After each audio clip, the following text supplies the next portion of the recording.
You know, these housing schemes were all over the country, and not just to Great Britain, but there's working class housing schemes all over the world.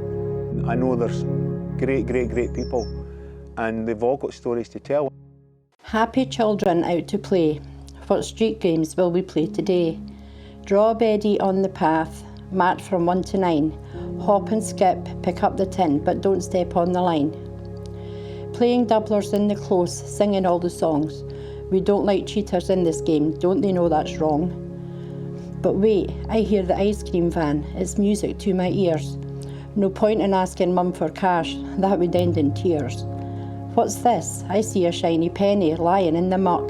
The van is getting closer, I can't believe my luck. He stops at last across the road, I'm over like a hare. A penny mixture please, I say, I'll go and eat this on the stairs. Scraps for swapping from a book, hours and hours of fun, freezing in a concrete close or sitting in the sun. I'm off along to see my pal at number 23, not sure what we'll do today, just need to wait and see. Swimming at the public baths, jumping in and stuff, then up to the wee cafe for a bag of tatty puffs.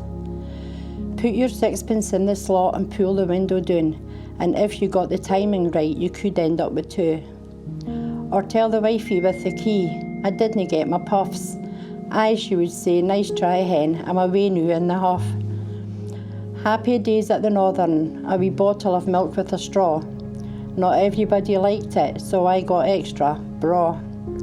Carbolic soap to wash our hands that was all dry and brittle. But that's okay, we didn't care, 'cause we were only little.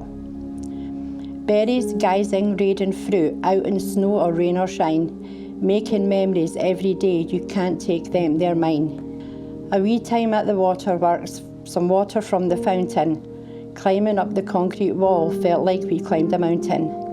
Then wander to the chippy, a pea buster on your mind, salt and vinegar and brown sauce, the staff were awfully kind. They'd sneak a pickled onion in, felt like you were so blessed. You'd make it last the whole way home, then it was time for bed.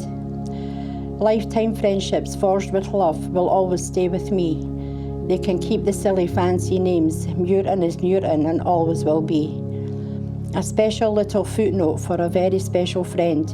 You were my angel through my life and will be till the end.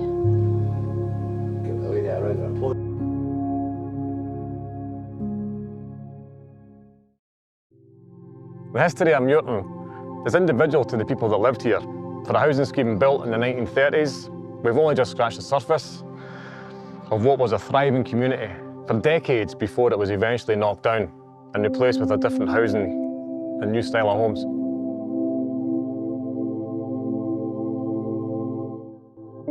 There were similar schemes all over Britain. And there was no doubt there was cultural, social, political influences that shaped the community. Families came and went, and much like today, immigration came and made Muirton a richer and diverser place to live. My mum met a guy for the AST when she was still living at 15C, Ainslie Place with family. He was Sudanese, he was from Khartoum. I think my mum got a lot of discrimination, more than me, in the early days, but then I was too young to sort of witness that. A personal point of discrimination, the odd thing at school and all that, you know, you get called this and that. But growing up, born and brought up in Muirton, everybody kind of accepted me. If I'd came from somewhere else, maybe it might have been a different story. If I'd moved in when I was 9, 10 or something like that. But I was born and brought up with all the neighbours and all the MacArthurs, and I used to be pally with Danny MacArthur and things again. So it was different being born and brought up there. Living in a close meant you didn't have much anonymity. Passing your neighbours every day in the close, jumping on the same buses to and from town, going to the same places of work even, as if you had a work to go to.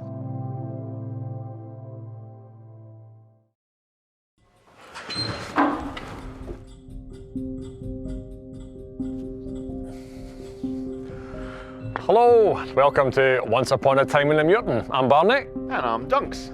And we are here outside one of the original closes. was all demolished and rebuilt into what is now Muirton in the 21st century. It's called the Rookery, I think, officially, but folks still refer to it as Muirton. Running through the closes, kicking about the streets, you know, you had so many different characters, not only the friends that you had, but you had like the rag and bone man coming around, you had the coal man, the milkman, the ice cream vans. You know, you had folk all in the same circumstances, and you really weren't aware as a kid what the hardships were that you were actually living in. You were probably aware that some nights it was shit cold and you never had as much as maybe other folk that you went to school with had. But there was something about Muirton which isn't unique. There's plenty of housing schemes all around Scotland, England, the world, no doubt. But the reality is that it's unique to us. Here we are, and what would have been Lindsay Place back in our day. It's at the junction of Gowans Terrace, which was the street that was built after the main heart of Muirton was built. That was built in the 1930s. Gowans Terrace was added in the 1940s. Its name was Gowans Terrace and it's been retained right up until today. It's still Gowans Terrace. But one of the things we found out that was quite interesting was they used German prisoners of war to help build it, amongst other housing schemes. There was letters, wasn't there? There was no letters from the contractors in the council. Found them in the library and the archives. And the council was basically saying, this is 1946, remember? So the war ended in 1945. The local authorities are saying to the contractors, you need to let the Germans, the prisoners of the war, go and then employ local labour, because obviously there's going to be plenty of men back in the country. Of course. This went on for numerous correspondence between them, and the contractor's main thrust was, we haven't got the time or the money to let the German POWs go to train up local boys because we'll fall far too far back on the project. We've got a schedule to meet. So the Germans kept helping out building a big part of Muirton. They would have had to have let them go. Eventually. Yeah, eventually. Yeah. And so there's very little left of original Muirton. But in Gowans Terrace, luckily enough, there is some of the original closes that were built in the 1940s and a couple of other homes as well. And there's also some trees left that were planted in 1947 as part of a scheme to beautify Perth and the housing schemes in Perth as well. So, do you want to go and have a look? I think we should.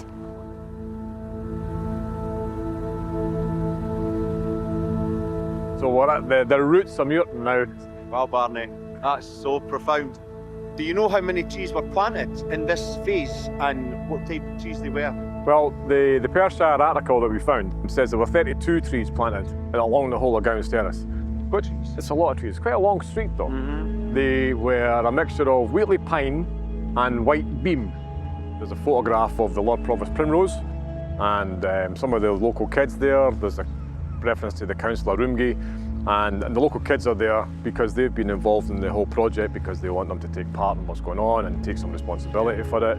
They were kids from Muirton, from the BBs, and they got a metal plaque pinned to the trees that they helped plant, which is quite a nice touch. Absolutely. The article goes on to say that the Lord Provost Primrose agrees with Councillor Roomgee that the kids are to take care of these trees, but if anybody sees them being damaged in any way, they have his permission to give them a clock. To give them a clip on me.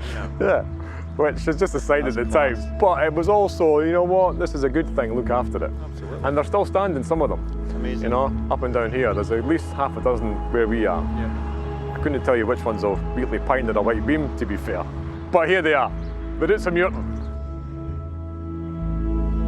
So Gowans Terrace, where we're standing, I didn't really come here much. Certainly when I was younger. It's only when you kind of grow up a little bit, maybe 10, 11, 12, and you start venturing out of your own area. Yeah. You just stayed in your own kind of area, didn't you? Yeah. But Gowans being on the edge, the Muirton, I didn't really venture that much into it. It's a very busy street today. Yeah. Busier than it was back then. We've got Northlands Community Campus down there to our left, which was St Columbus, and we've got the grammar school behind us, which is the school that we went to. Yeah. And again, it's not changed from when we were at school, but it's changed. even after they were built originally. So St John's campus, or St John's Northfinch campus, was originally St Columba's, and that was built in 1965, opened 1966 for the Catholic kids to come to. The original high school, I think, was St John's in the town, then became a primary school, whilst that became the high school. Our school, the high school, the grammar, was the high school. In 1954 that was built, with some temporary buildings, horse huts. They were 1954? Before it was they were built, yeah. I came here to start my secondary in 1977, and they were still here. Yeah, and they were still here. In use. In use. They were still in use when I was here in 1982. The whole school's been through a massive transformation. I think the other thing that's quite interesting now is that a lot of this was all fields, Well, this or was open space. All open space, yeah. You've got the George Duncan Arena behind us. Yep. You've got a huge sports facilities in the grammar, which was developed into the grammar from the high school in 1972, I believe. You've got the sporting facilities in St John's. Well, it's a community campus. It's got an outdoor playing surface, it's got indoor courts, it's got loads of stuff, which just didn't exist when we were growing up as We kids. didn't have these facilities. We had trees and the Northfinch to hang about in. Perth Grammar School, our old school. Both went here as boys. Learnt a lot. I've forgotten most of it, I think. Oh, I didn't learn much. But plenty of memories. Even that big block there it's new since we were at school. Aye. Big part of our life, isn't it? And talking about memories, remember Fergie? Yes. John Ferguson and Gail, his sister. Yeah, not so much primary school, but when we hit grammar, when we hit the first year, I remember the English teacher we had, Mrs. McLean. Yep. Nice lady. She asked us to go and do this this thing on some kind of news event that was big. So I went rifling through these things and found the Yom Kippur War. I'd never heard about it before, you know. I thought it was being cute, but it's too cute because only adults and people that really watch the news knew about the Yom Kippur War, 1973. You know, I'm 12-year-old. Oh, there you go. And I did it word for word. Shooting yourself in the foot, huh? But yeah, they were full of stuff like that. They were awesome. We're in Gowns Terrace at the top end. Dunkeld Road's just up there. We've just come out of the last close in Gowns Terrace, number 19. That's it. Number 1 close is still down there, Yeah. and obviously we've got flats in between. And what I love about that is these were built in the 1940s. It's the last bit of Gowans, original Gowans, still standing. Still remaining, yeah. Opposite number 19, you've got the waterworks, and this building was opened in a very special year for you, It was a special for your family. It's exactly 1965. That was the year I was born. The waterworks has got the Perth crest on it, which is pretty cool. But it was also opened by Princess Alexandra in 1965. In front of the waterworks, I don't remember it. We're talking about the fountain. Yes. Yeah, there was a granite fountain there. Liz Lamond mentions it in the does, poem that she yeah. did for Muirton. Don't know where it is now. I believe it's in a garden in Tulloch. Right. So somebody has That's managed sacrilege. to... Well, they've managed to save it Well, there you for go, I posterity, for suppose, the yeah. future. And opposite number 1, close, we've got the old police house. Yeah. A friend of mine I went to school with, a guy called Alan Morrison, his dad was a local bobby. Right, okay. And he lived in one half, Right. and we occasionally got to play in the other half where the cells were, which I'm sure a few old bears from Muirton will have spent a night or two in there. We etched their name into the wall somewhere, yeah. Counting the days off. Perth was once known as the gateway to the Highlands. The Dunkeld Road, or Stanley Place as it was once named, used to connect Glasgow, Edinburgh and the south to the north of Scotland. You had the Tame Hotel, the ice rink and Muirton Park, home of St Johnstone Football Club.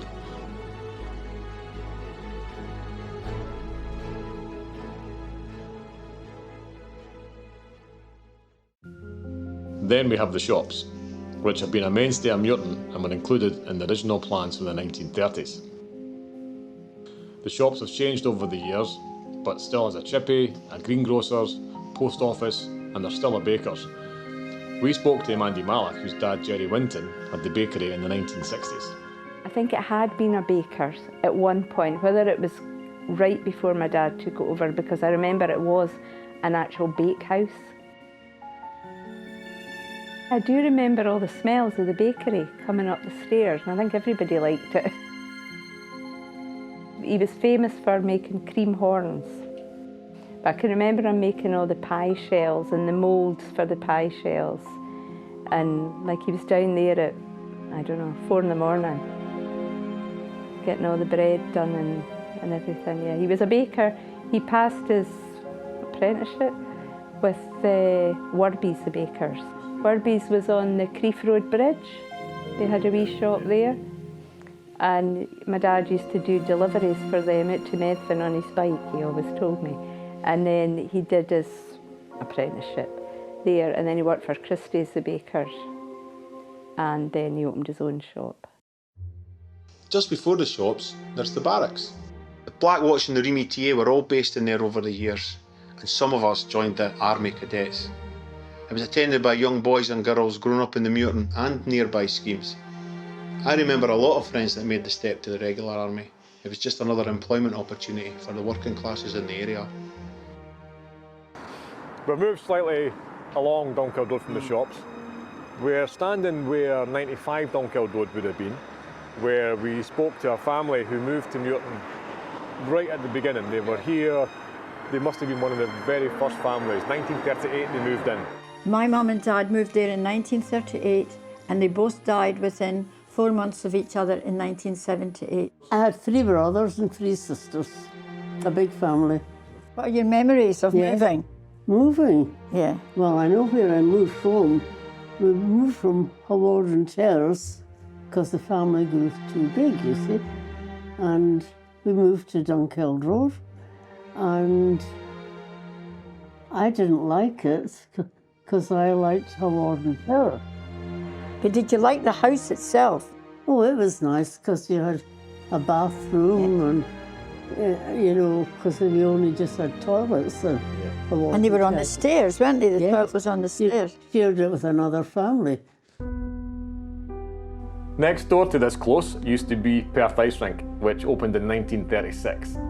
At the time, it was considered as being one of the best ice rinks in the United Kingdom. It was home to skating, curling and ice hockey. It was also the home to the famous Perth Panthers ice hockey team, and as many as 3,000 hockey fans would pack the rink for Panthers games on winter Saturday nights. After the Second World War, it was dominated with Canadian players. Sadly, ice hockey ended in 1955 after nearly 20 years of professional ice hockey. Next to the ice rink, we had the famous Muirton Park, where the mighty St Johnstone, Absolutely. the now Cup double winning This is it, St Johnstone, used to play from about 1924. They used to play down by the prison near the South Inch, and they were here till about 1988. On the Florence Place side, this is where we would come and ask to get lifted over as wee boys instead of paying whatever it was, 25 pence or something back in the day. And that happened a lot. I think a lot of boys would just hang about on the off chance. I was lucky enough to be a ball boy at Muirton Park, Right. early 1980s. I remember you would go in the front door with all the players and everything else, but then they would go to the changing room and we'd go to the boiler room. Get thrown a tracksuit, one size fits all. And the ball boy manager was a guy called Jimmy Wallace. Jimmy Wallace, yeah, Jimmy was a great character, wasn't he? Huge St Johnstone fan. Massive. Very well known, I think, amongst Saints supporters. And he lived across the road in Stanley Crescent. Right. He's sadly passed on now. Somebody else that we know that's a huge St Johnstone fan. John McLeish. John McLeish. I think my first match was with my uncle. I think he took me to a match in Old Muirton, and it was when about 1969. I met a couple of guys, Dennis Barnes and Mike Syme, and they were massive St Johnstone fans. They were home and away all the time. Mid to late 80s, started going to football matches with them and just got hooked, just got the bug for going to Muirton. So I followed them home and away, and I've been to European matches. The Aberdeen match, when they played them in the Scottish Cup, probably about 88, I think it was, 87, 88.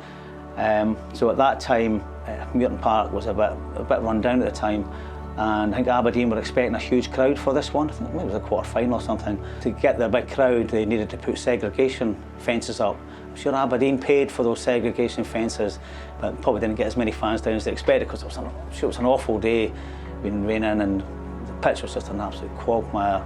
It was just a very dogged display by St Johnstone, and Aberdeen won 1-0. I remember the last game at Muirton Park, made it a bit of a celebration. My pals and I went away to the pub before big queues to get in, you can imagine, the last game.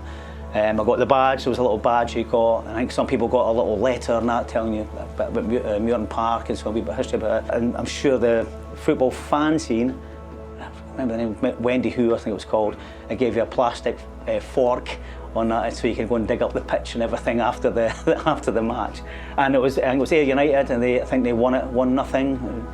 Maybe John Slurden was maybe the scorer, who was an ex-St Johnstone player. Typical, these kind of things happening, yeah. But yeah, so I remember the last game at Muirton Park. Bob Islands, okay. Bob Islands? Bob Islands. Which is actually Bob Ireland. Which is actually Bob Island, who was a St Johnstone footballer. The other thing that tickles me about Bob Islands is on the way to school you might pop in for a wee penny mixture. On the way back to school you might have got claimed in the playground at lunchtime. That's what you'd end up having your fight. The fights were always behind Bob Islands, yeah. You're claimed, meet you after school at the back of the shops. I had a paper round here. Oh, right. My paper round took me along Muirton Bank. And posh uses. Oh, the posh uses, big long garden. And the Muirton Bank is where Lady Watson Watt lived. Robert Watt, yeah, who was credited with the invention of radar. Yeah, that's right. And it wasn't until many years after that Lady Watson Watt herself got the recognition she deserved for helping him with the development of radar and improving the technology, because she was a jeweller to trade.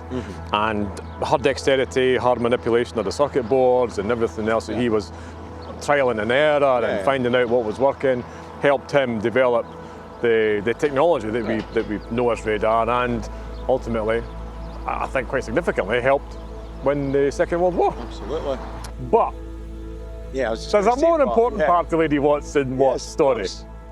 And that is that we know a family who lived in Malvina Place whose dad was the gardener of Lady Watson Watt. When I look back now, it was like something out of Downton Abbey. Kind of that sort of car, and she'd come clumping up with her hat, and she always had a fur thing on. It wouldn't be a stoat when I'd done thingies, but she looked so elegant. But I think they used to always fall out because my dad was quite a character. And they used to do Lady Watson Watt's garden every Sunday. And some Sundays he'd come home and he'd be in a foul mood. And I would hear my sister, she was older, my mum, I'd do it to fawn out. She just fate. The next week, in the middle of the week, you hear the car, because there's no cars. She drove it herself. Oh, Dad, here's Lady Watson Watt. Well, he'd up off the chair and flee into the kitchen. Tell her I'm no in. So Mother had to go to the door, so she'd be sorting her hair and taking her penny off. And I was listening at the door of the living room. Oh, good afternoon, Lady Watson, but Father's not in. It would either be Father's not in or David's not in. Well, so she gave him a message, so my mum would come in. And a wee while later, my dad would say, right, Davina, get down to that Lady Watson Watt. And how this ever come about, he would say to me, now says you to her, and says her to you. Now, how on earth, to this day, do I ken how he knew what she was going to say to me?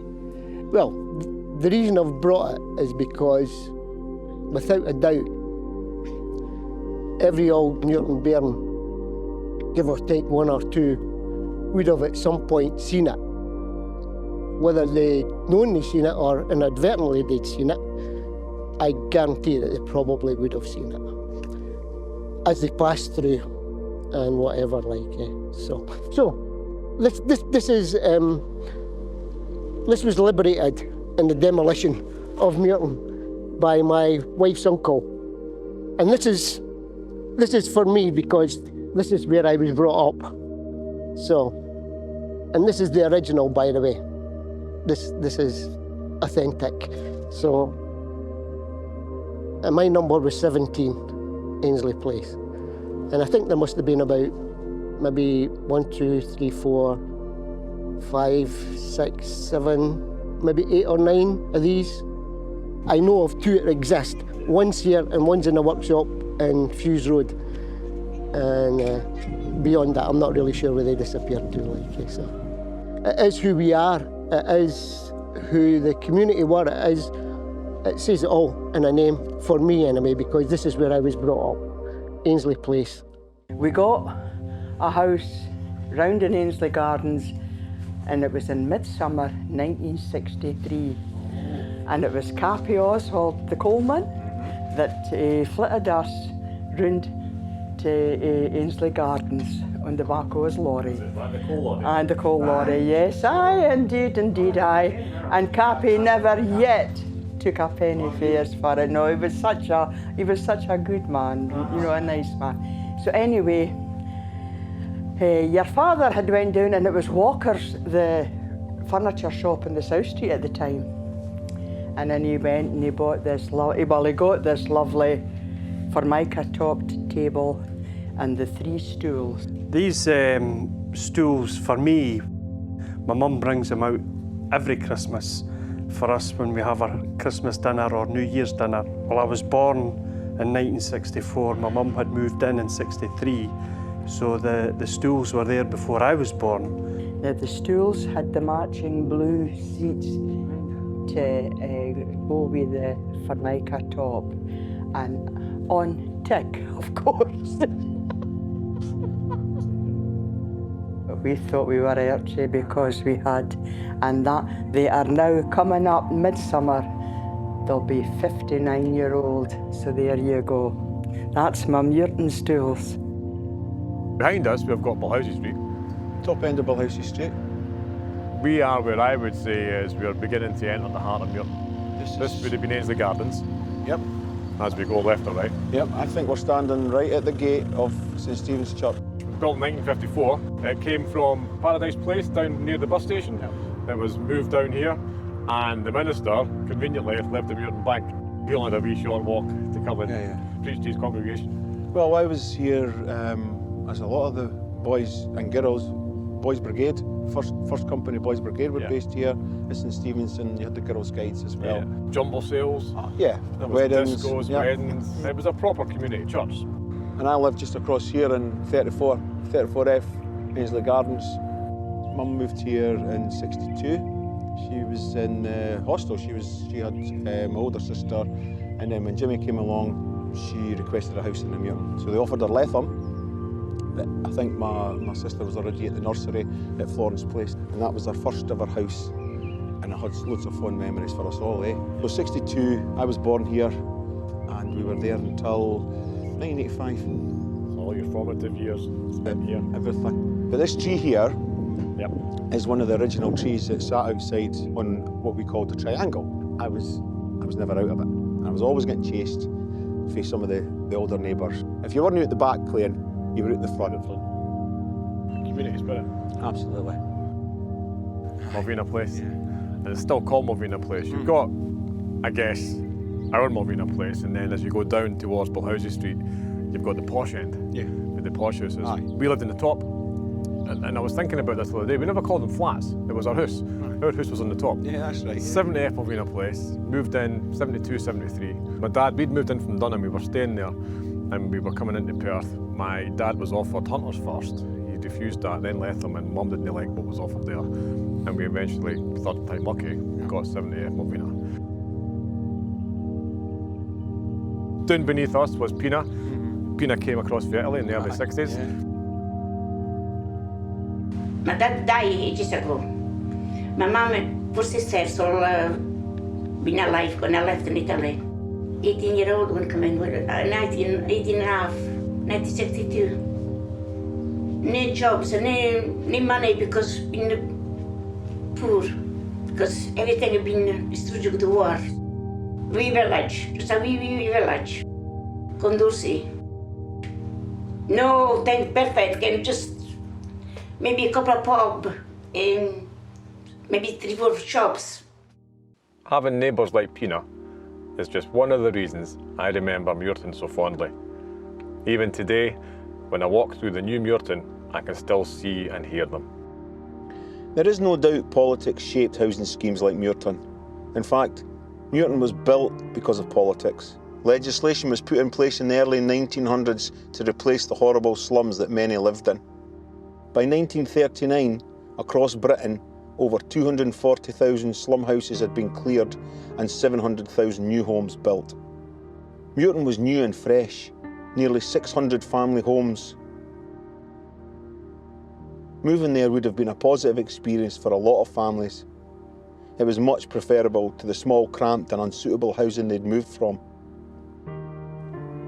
Since it was built, we've had World War II hydro dams, a new queen, rock and roll, a man on the moon, 3-day weeks, long hot summer of 76, punk rock, Thatcher, computerisation, VHS, YTS, mobile phones, a pandemic, a new king, and food banks.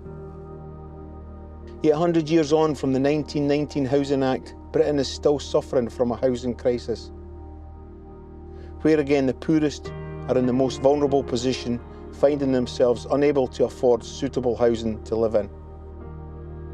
It was officially classed as a scheme of deprivation in the mid-80s, and the decision was finally made in the 1990s to demolish, rebuild and rename. In 2016, the Scottish Government committed to build 50,000 new affordable homes to help tackle Scotland's housing emergency. Policy and decision makers have a notion that all is needed for a community to thrive and prosper is to build back and front doors, double glazing and plant some trees, when it is needing much, much more. As recently as 2020, the new housing in Muirton was listed in the bottom 10% of the most deprived areas in the whole of Scotland. This was according to the new Scottish Index of Multiple Deprivation, and you have to ask what has been achieved in 100 years. And come to the conclusion ultimately, it's not about the houses, the bricks, the mortar. It's about the people in them. It's about the lives they live and the way that they connect. Our experience is that the people in Muirton had a sense of community spirit and a companionship that still holds relationships together today. Our hope for the people living there is that they will have good lives, and in the future they're able to look back with fondness on this place they call home. The place we will always call Muirton.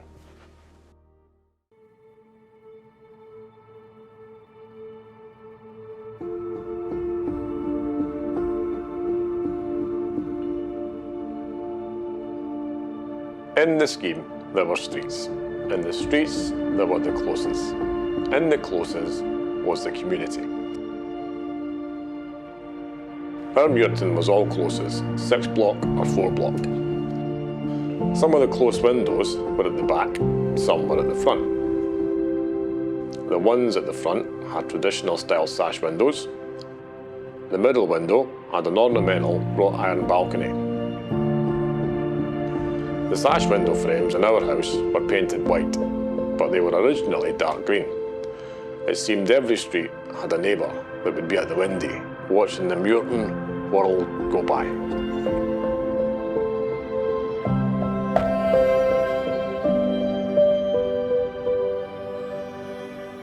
Each close had an arch-shaped entrance, framed with pink-coloured stone. The number at the top, black background, white numbering, dark grey stone stairs and landings, railings, banisters from top to bottom, wooden front doors to each house, small windows, cast iron letterbox. Above each door, A, B, C, D, E or F. Down the lobby, bedrooms to the side, the living room at the end with a coal cellar next to it. Bathroom facing the back green, next to that, the back bedroom. Living room with alcove, coal fire, tiled hearth, coal companion set, brush, shovel, tongs and poker. Kitchen off the living room with a larder that had a small mesh window, a washing pulley hanging from the ceiling and an immersion boiler in the corner. In the winter, there'd be ice on the windows and burst pipes were common. Out the front, some had beautifully kept lawns with the odd floral border, back greens with washing lines and clothes poles. When it was raining, the close was a space you'd sit with your pals, playing jacks, older lads played cards, pitch and toss, lasses played doublers, jump down the steps, running and leaping up the steps, sliding down the banisters. The postie, the polis, milkman, coalman, paperboy, the provvy wife, household, bonner cord juice laddies, travelling salesmen selling once-in-a-lifetime bargains, truant officers chasing wayward bairns, travelling folk selling lucky white heather, and they all passed through the close.